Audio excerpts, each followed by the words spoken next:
दोस्तों, क्या आपने सोचा है कि जब सभी 21 मिलियन बिटकॉइंस माइन हो चुके होंगे तब क्या होगा?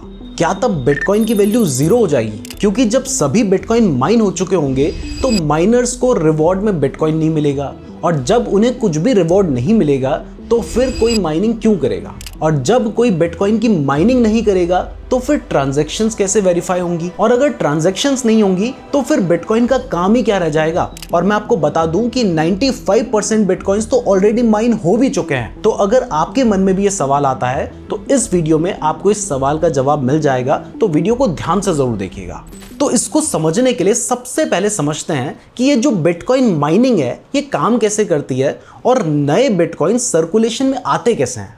क्योंकि आज से 10 साल पहले की बात करूं तो उस टाइम पर 14 मिलियन बिटकॉइंस ही सर्कुलेशन में थे, जबकि आज लगभग 20 मिलियन बिटकॉइंस सर्कुलेशन में है। तो ये जो नए 6 मिलियन बिटकॉइंस हैं ये मार्केट में आए कैसे? तो ये पॉसिबल होता है बिटकॉइन माइनिंग से।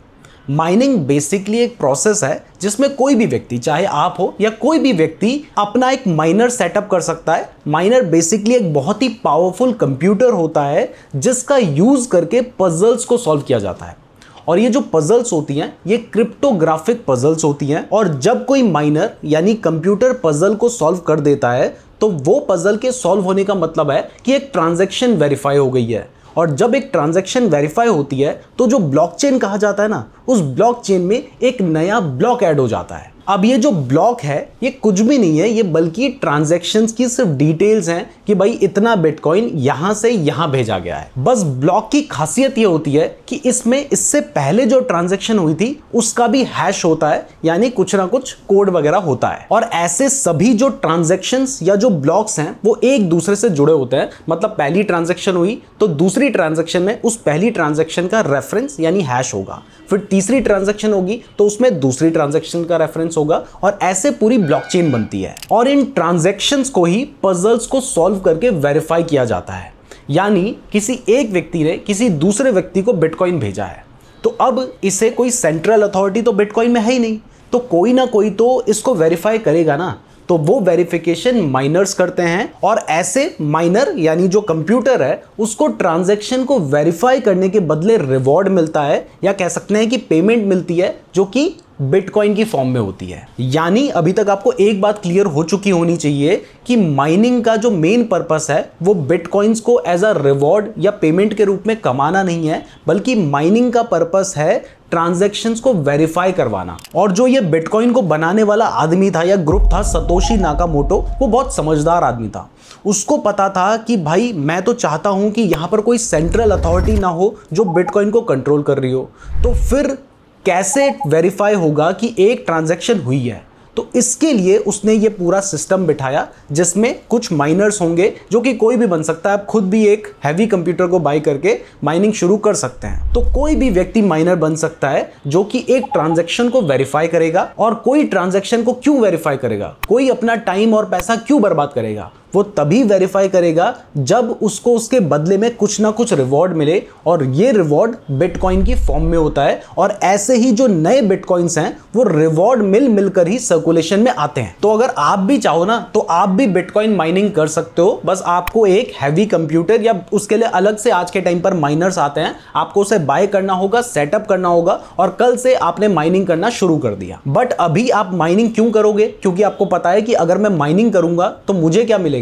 मुझे बदले में एक नया बिटकॉइन मिलेगा जिसकी वैल्यू तो उतनी ही है, 80 से 90 हजार डॉलर। तो अभी तो आपके पास ये रीजन है बिटकॉइन माइनिंग करने का, क्योंकि इसके बदले में आपको नए बिटकॉइन मिल रहे हैं। लेकिन जब सभी 21 मिलियन बिटकॉइन सर्कुलेशन में आ चुके होंगे उस टाइम पर कोई व्यक्ति फिर माइनिंग क्यों करेगा? क्योंकि अब तो उसे कोई रिवॉर्ड मिलना ही नहीं है। तो जो भी लोग माइनिंग कर रहे थे वो तो इस हिसाब से माइनिंग बंद कर देंगे। और अगर वो माइनिंग बंद कर देंगे तो फिर जो मेन काम था ट्रांजैक्शंस को वेरीफाई करना, वो ट्रांजैक्शन वेरीफाई कैसे होंगी? और अगर ट्रांजैक्शन वेरीफाई नहीं होगी तो फिर ट्रांजैक्शन होगी कैसे बिटकॉइन में? अब देखो, मैंने आपको बोला है कि ये जो सतोशी नाकामोटो है ये बहुत ही समझदार आदमी है, तो इसने कुछ ना कुछ तो इंतजाम कर रखा होगा। तो इसको भी थोड़ा सा समझते हैं। तो देखिए, 2009 में जब बिटकॉइन आया था तो उस टाइम पर जो एक ब्लॉक होता था, यानी ट्रांजैक्शंस को वेरीफाई करने के बाद जो एक ब्लॉक बनता था, उस एक ब्लॉक में होते थे 50 बिटकॉइंस।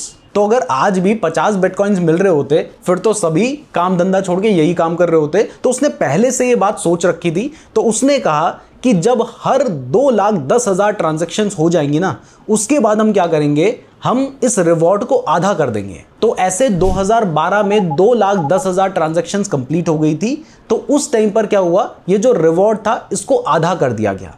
इसको बिटकॉइन हार्विंग भी कहा जाता है। और पहले जो 50 बिटकॉइंस मिल रहे थे उनको अब घटा के कर दिया गया 25 बिटकॉइंस। ये पहले से पूरा सेटअप कर रखा है। इसके बाद ऑलमोस्ट हर 4 साल में बिटकॉइन हार्विंग हुई थी। तो 2012 के बाद 2016 में हुई। उस टाइम पर रिवॉर्ड को फिर आधा कर दिया गया, 12.5 बिटकॉइन हो गया। फिर 2020 में हुई जब रिवॉर्ड को घटाकर 6.25 कर दिया गया। और अभी रिसेंटली अप्रैल 2024 में भी एक बिटकॉइन हार्विंग हुई थी जब रिवॉर्ड को घटाकर फिर आधा कर दिया गया। और आज हर ब्लॉक में 3.125 बिटकॉइंस का रिवॉर्ड होता है, जो कि अप्रैल 2028 में फिर से आधा हो जाएगा। तो शुरू में तो बहुत फास्ट बिटकॉइंस सर्कुलेशन में आ रहे थे, क्योंकि एक ब्लॉक में 50 बिटकॉइंस थे। आज सिर्फ 3.125 बिटकॉइंस रह गए हैं। बट चाहे स्लो भी सही, लेकिन जो सभी 21 मिलियन बिटकॉइंस हैं वो एक दिन सर्कुलेशन में आ जाएंगे। और जब ये सर्कुलेशन में आएंगे उसके बाद तो कोई रिवॉर्ड ही नहीं बचता। तो फिर जब रिवॉर्ड नहीं होगा तो सब लोग माइनिंग बंद कर देंगे। तो क्या इसके बाद बिटकॉइन बंद हो जाएगा, क्योंकि ट्रांजैक्शंस को वेरीफाई करने के लिए कोई नहीं होगा। तो देखो, बहुत सारे लोगों का मानना है कि इसके बाद भी जो माइनर्स है ना, वो माइन करते रहेंगे। अब आप बोलोगे कि जब कुछ मिलना ही नहीं है तो फिर माइन क्यों करेंगे। तो मैं आपको बता दूं कि यहां पर अभी होता क्या है कि रिवॉर्ड के अलावा एक ट्रांजैक्शन फीस भी मिलती है। जब आपने, मान लो आपने किसी दूसरे व्यक्ति को एक बिटकॉइन भेजा या आप भेजना चाहते हो, तो कोई ना कोई उसको माइन कर रहा होगा या उस ट्रांजैक्शन को वेरीफाई कर रहा होगा। तो उसको वेरीफाई करने के बदले जब एक ब्लॉक कंप्लीट हो रहा है तो रिवॉर्ड तो मिल ही रहा है, लेकिन इसके अलावा उसको एक बहुत ही थोड़ी सी ट्रांजैक्शन फीस भी मिलती है। अब फिलहाल वो जो ट्रांजैक्शन फीस है वो बहुत कम है, और सिर्फ ट्रांजैक्शन फीस के लिए अभी के टाइम पर तो कोई भी माइनिंग नहीं करेगा। लेकिन लोगों का मानना है कि जब सभी बिटकॉइंस माइन हो चुके होंगे उस टाइम पर बिटकॉइन की प्राइस इतनी पहुंच गई होगी कि उसकी जो ट्रांजैक्शन फीस है उससे ही माइनर्स अच्छा खासा प्रॉफिट कमा रहे होंगे। लेकिन इसका उल्टा अब कुछ लोगों का मानना है कि इस हिसाब से तो भाई जो फीस है उसको लाखों डॉलर में होना पड़ेगा, तभी माइनर्स को सफिशिएंट रिवॉर्ड मिलेगा कि वो अपने बिजनेस को चला पाएं, क्योंकि उनका माइनिंग का बिजनेस है। क्योंकि माइनिंग करने के लिए सिर्फ एक पावरफुल कंप्यूटर नहीं लगता है, इसके अलावा जो सबसे महंगी चीज लगती है वो होती है उसकी एनर्जी, जो कि बेसिकली इलेक्ट्रिसिटी होती है। इवन अगर आप एक माइनर यूज करते हैं, लगाते हैं, तो हो सकता है कि एक महीने में आपका 40 से 50 हजार रुपए का बिजली का बिल आएगा, जो कि सबसे बड़ी कॉस्ट है यहाँ पर, जो कि सिर्फ फीस से निकलना बहुत ज्यादा मुश्किल होगा। और अगर ये बिजनेस लॉस में जाता है तो अगेन लोग माइनिंग बंद कर देंगे, एंड अगर लोग माइनिंग बंद कर देंगे तो फिर ट्रांजैक्शन कैसे होगी। तो अब इसके जवाब में भी कुछ लोगों का मानना है कि जो बिटकॉइन माइनिंग की कॉस्ट है ना, वो इस बात पर डिपेंड करती है कि कितने कंप्यूटर्स माइनिंग कर रहे हैं। मतलब अगर ज्यादा माइनर्स होते हैं तो माइनिंग करने में ना एफर्ट ज्यादा लगता है, जिस वजह से एनर्जी ज्यादा लगती है और हैवी कंप्यूटर्स का यूज होता है। लेकिन जब सभी बिटकॉइंस माइन हो चुके होंगे तब बहुत कम लोग ही माइनिंग करेंगे, जिस वजह से थोड़े लो एंड के कंप्यूटर्स से भी आप माइनिंग कर पाएंगे। क्योंकि अब भले ही फीस से रिवॉर्ड कम मिल रहा है, लेकिन इलेक्ट्रिसिटी की कॉस्ट भी कम लगेगी, तो बिजनेस ने प्रॉफिटेबल होना है। और अगर बिजनेस प्रॉफिटेबल होगा तो फिर लोग माइनिंग करेंगे और बिटकॉइन चलता रहेगा। इसके अलावा बहुत सारे लोगों का मानना है कि फ्यूचर में जो ये मेन कॉस्ट है इलेक्ट्रिसिटी की,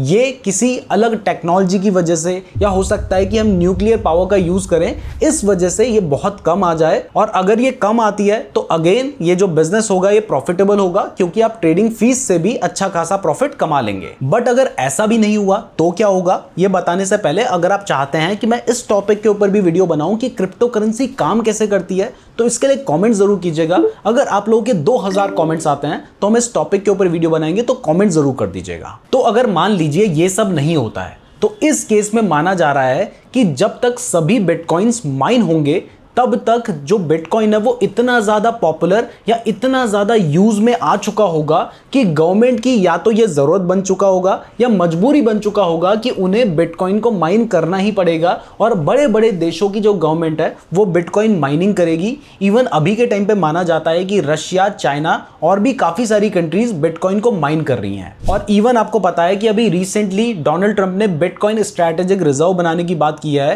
तो इसका साफ साफ मतलब है कि जो बड़े बड़े बड़े देश की गवर्नमेंट है वो अब बिटकॉइन को एक्सेप्ट कर रही है, तो वो तो चाहेंगी कि बिटकॉइन आगे काम करे। तो हो सकता है कि गवर्नमेंट लोगों को भी इंसेंटिव दे कि आप बिटकॉइन में माइनिंग करते रहो। यानी 99.99% चांसेस हैं कि अब जो बिटकॉइन है वो हमेशा के लिए है, तभी तो इसको डिजिटल गोल्ड भी कहा जाता है। और सतोशी नाकामोटो जिसने बिटकॉइन बनाया है उसने इतनी प्लानिंग तो कर ही रखी है। इसके अलावा मैं आपको बता दूं कि अभी आपको टेंशन लेने की जरूरत नहीं है, क्योंकि जो लास्ट बिटकॉइन की माइनिंग होगी ये 2140 में होगी। मतलब अभी 115 साल और हैं। अब आप सोच रहे होंगे कि जब 95% बिटकॉइंस ऑलरेडी माइन हो चुके हैं तो फिर इतने साल क्यों लगेंगे। तो मैंने आपको बताया है कि हर 4 साल में बिटकॉइन हाविंग होती है। तो जब बिटकॉइन हाविंग होती है तो उस केस में रिवॉर्ड क्या हो जाता है, रिवॉर्ड आधा हो जाता है। यानी अब बहुत कम ही बिटकॉइन सर्कुलेशन में आएंगे, फिर 4 साल के बाद वो आधा हो जाएगा तो और कम बिटकॉइन सर्कुलेशन में आएंगे, और ऐसे आधा होते होते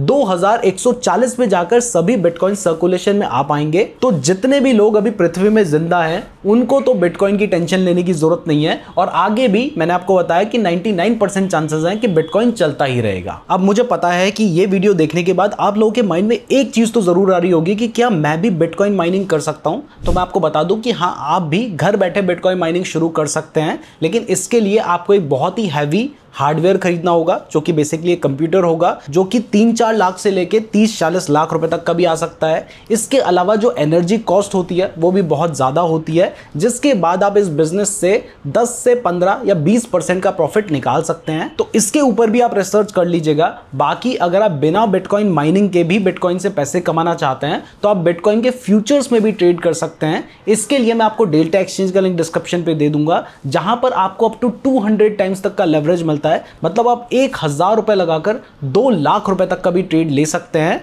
तो डेल्टा एक्सचेंज का लिंक डिस्क्रिप्शन पे दिया गया है। वीडियो पसंद आई है तो वीडियो को लाइक और चैनल को सब्सक्राइब जरूर कर दीजिएगा। और अगर आप क्रिप्टो ट्रेडिंग के बारे में डिटेल में सीखना चाहते हैं तो आप इस वीडियो को देख सकते हैं।